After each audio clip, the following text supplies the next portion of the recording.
जल्दी से आपको दिखाते हैं राष्ट्रीय के हेलीकॉप्टर शॉट में। आज सबसे पहले जब हम ठाणे से निकले तो सुबह सुबह पहुंचे कल्याण। 45 किलोमीटर दूर है मुंबई से, लेकिन वहां पर भी जबरदस्त सियासी पारा चढ़ा हुआ है। वहां पर श्रीकांत शिंदे, एकनाथ शिंदे मुख्यमंत्री के बेटे चुनावी मैदान में। और उसके बाद हम पहुंचे पुणे। क्या कह रही है यहाँ पर जनता, छोटी सी अपनी रिपोर्ट आपको दिखाते हैं।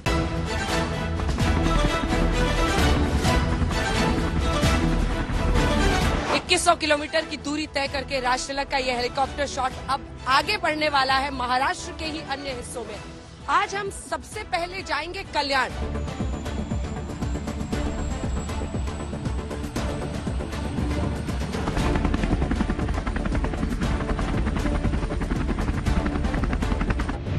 तो मुंबई से लगभग 45 किलोमीटर की दूरी और ठाणे से 15 किलोमीटर की दूरी में हम पहुंच गए हैं कल्याण। कल्याण सीट इस बार मुंबई के आसपास सियासत का सेंटर इसलिए बना हुआ है क्योंकि महायुति में ये सीट मिल गई है एकनाथ शिंदे के बेटे श्रीकांत शिंदे को। श्रीकांत शिंदे ये चाहते थे कि कल्याण से वो पिछली बार भी जीते थे। ये ठाणे को लेकर अभी भी मामला निपटा नहीं है महायुति में कि वहां से कौन होगा महायुति की तरफ से उम्मीदवार, लेकिन कल्याण सीट में एकनाथ शिंदे के बेटे श्रीकांत शिंदे एक बार फिर से किस्मत आजमा रहे हैं। पिछली बार वो चुनाव जीते थे, लेकिन इस बार उद्धव ठाकरे गुट से जो वैशाली दरेकर को बनाया गया है उम्मीदवार, वो पहले म्युनिसिपल कॉर्पोरेटर भी रह चुके हैं। एक वक्त पर राज ठाकरे की पार्टी में भी थी। यहाँ पर लेकिन क्या वाकई केक वॉक जिसे कहते हैं बहुत आसान होगा श्रीकांत शिंदे के लिए, या लड़ाई होगी, जंग होगी?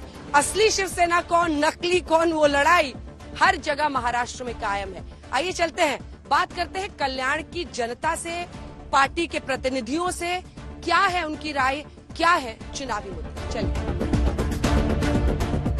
इस बार माना जा रहा है कि पूरी जो लड़ाई है ना, असली शिवसेना कौन की है, जनता डिसाइड कर देगी इस बार कि असली कौन है। क्योंकि उद्धव ठाकरे कहते हैं कि पूरी जो भावनाएं हैं, इमोशंस है, वो ठाकरे परिवार के साथ है, उद्धव ठाकरे के साथ। असली और नकली का खेल जो खेल रहे हैं इस महाराष्ट्र में, वो खाली इतना ही उनको कहना है कि उनका साथ 2014 में वो मोदी के साथ थे, 2019 में भी वो मोदी के साथ थे, और आज वो राहुल गांधी के साथ है। तो ये कौन सी नीति है उनकी? एकनाथ शिंदे साहब ने उद्धव जी के बाप का नाम चुरा के पक्ष खड़ा किया है, तो कैसे हम लोग ओरिजिनल शिवसेना है।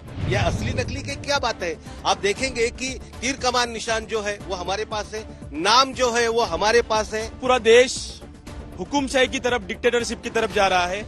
जो भी मोदी के खिलाफ बोल रहा है वो जेल में है। आज मैं ये पूछना चाहता हूँ, इलेक्ट्रॉल के बॉन्ड के चक्कर में किसने चोरी की है, उसके ऊपर एक्शन कब होगा? इलेक्ट्रल बॉन्ड ये हमने ही बाहर लाया है, हमने ही उसको एक्सपोज किया है। धर्म के नाम पे राजनीति नहीं होनी चाहिए। मोदी जी ने जब 2014 में आए थे, उन्होंने कहा था कि सबका विकास, सबका साथ सबका विकास।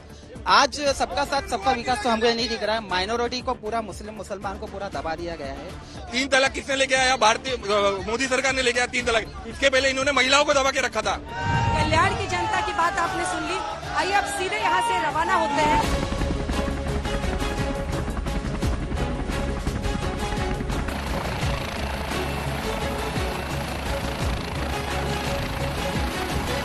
तो अब राष्ट्रीय का हेलीकॉप्टर पहुंच गया है पुणे। पुणे में क्या तीसरी बार हैट्रिक बीजेपी मारेगी या फिर कांग्रेस करेगी वापसी? पूछते हैं जनता से उनके चुनावी मुद्दे। चलिए, कांग्रेस के राज में पाकिस्तान के आतंकवादी हमारे घर में घुस के मारते थे, मोदी के राज में हम उनके घर में घुस के मारते हैं।